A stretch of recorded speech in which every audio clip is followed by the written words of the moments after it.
James had always been a restless man.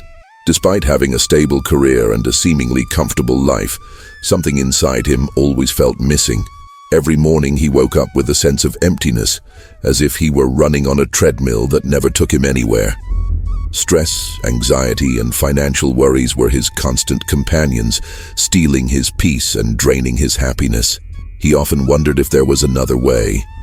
A way to live that wasn't just about surviving but truly thriving. Then, in a moment of exhaustion and desperation, he made an unexpected decision: to embark on a journey in search of answers, one that would take him far beyond what he had ever imagined. It was in a small village surrounded by silent mountains that James met an old Buddhist master, a man whose presence radiated an unshakable peace.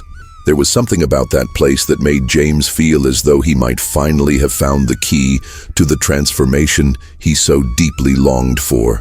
The master smiled as he noticed the restlessness in his visitor's eyes, and without saying a word, invited him to sit under the shade of a cherry tree. "You came seeking answers," the master said with a serene gaze. "But before you can find them, you must first be willing to unlearn what you think you know." At that moment, James realized that his journey wouldn't just be about learning new teachings, but about seeing life from an entirely different perspective. During his first days at the temple, James struggled as his restless mind clashed with the silence of the place. Accustomed to the fast-paced city life and the constant pursuit of immediate results, sitting in meditation for hours felt almost unbearable. His first guide in this process was Ethan, a young monk who, despite his youth, carried a tranquility James had never encountered before.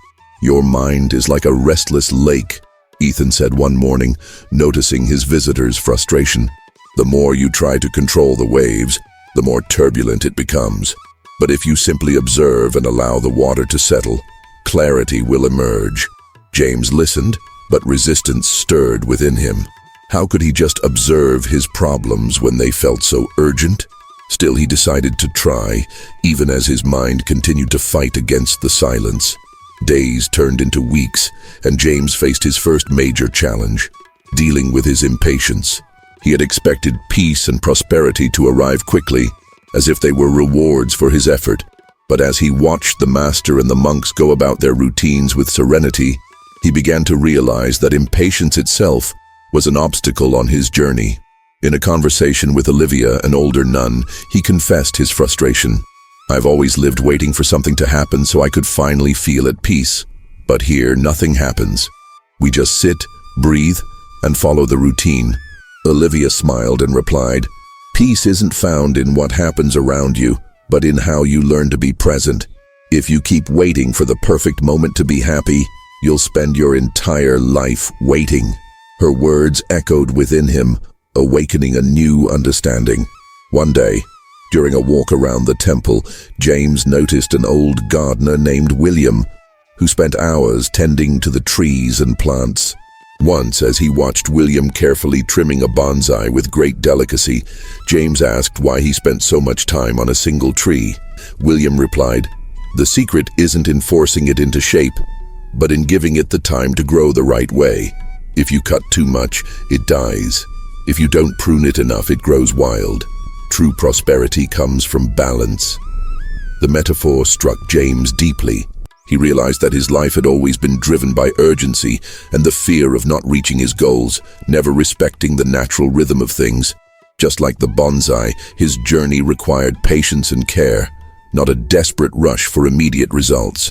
Over time, the teachings started to become clearer. He came to understand that peace wasn't something to be found in a distant place, but something to be cultivated within himself. His once restless mind began to quiet. His fears, once overwhelming, lost their grip as he learned not to fight them, but to accept them as part of life. Each lesson helped him let go of his need for absolute control. And as he released that burden, something unexpected happened. Opportunities began to appear naturally. His creativity awakened, new ideas flowed, and for the first time in a long while, he felt like he was truly living. James had come to the temple searching for a secret to prosperity, only to discover that the greatest secret was, in fact, a state of being. On a cold morning, As he meditated beneath the same cherry tree where it had all begun, James experienced an unexpected moment of clarity. For the first time, he wasn't trying to force his mind into silence or anxiously searching for answers. He was simply present. The wind gently rustled the leaves. The birds' songs filled the air, and in that instant, he felt something he had never experienced before. A genuine peace, completely independent of circumstances. It was as if the heavy weight he had carried within him had suddenly evaporated. He realized that his struggle had always been with himself, with his expectations, his fears, his impatience to reach something that always seemed just out of reach. The prosperity he had been seeking wasn't in external achievements, but in the way he related to life itself. A few days later, the Buddhist master called him for one final conversation before his departure. "James, you came here believing that you needed to change your life in order to find peace and success. But now you understand that it's not life that needs to change, it's how you walk through it." James smiled, recognizing that deep down, he had already known this. Everything around him looked the same, yet he was no longer the same. He no longer needed to chase happiness. It had always been there, simply waiting to be acknowledged. The insecurity that once tormented him had lost its power over him because he now understood that nothing external could grant him the peace that already existed within. On the day of his farewell, just before stepping through the temple gates, James turned back one last time. The silence of the mountains remained unchanged, the monks continued their daily routines, and the world had not shifted. But inside him, everything was different. For the first time, he felt no urgency, no fear of the future, no need to prove anything to anyone. He understood that true prosperity wasn't measured by what he owned, but by the lightness with which he chose to live. With a deep sense of gratitude, he took a slow, deliberate breath and stepped forward, no longer as someone searching for answers, but as someone who had finally learned how to live. James left the temple carrying nothing but a new perspective on life. Yet that perspective changed everything. He realized that peace and prosperity weren't destinations to be reached, but internal states to be cultivated. The world outside would remain the same. Challenges, uncertainties, and unexpected turns would still be part of the journey.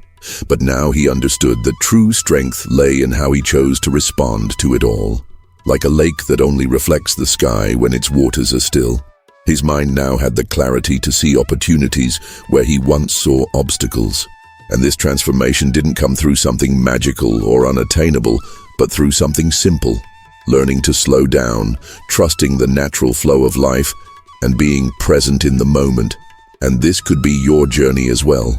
Maybe you've been living with the feeling that you need to keep running, achieve more, and solve everything before you can finally find peace.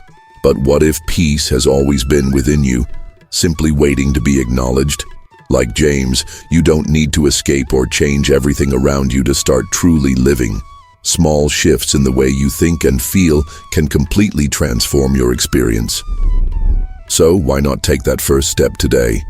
Reflect on what truly matters and try looking at life with a little more lightness. If you'd like to continue this journey of learning, we'll meet again in the next reflection. Until then, may peace be with you.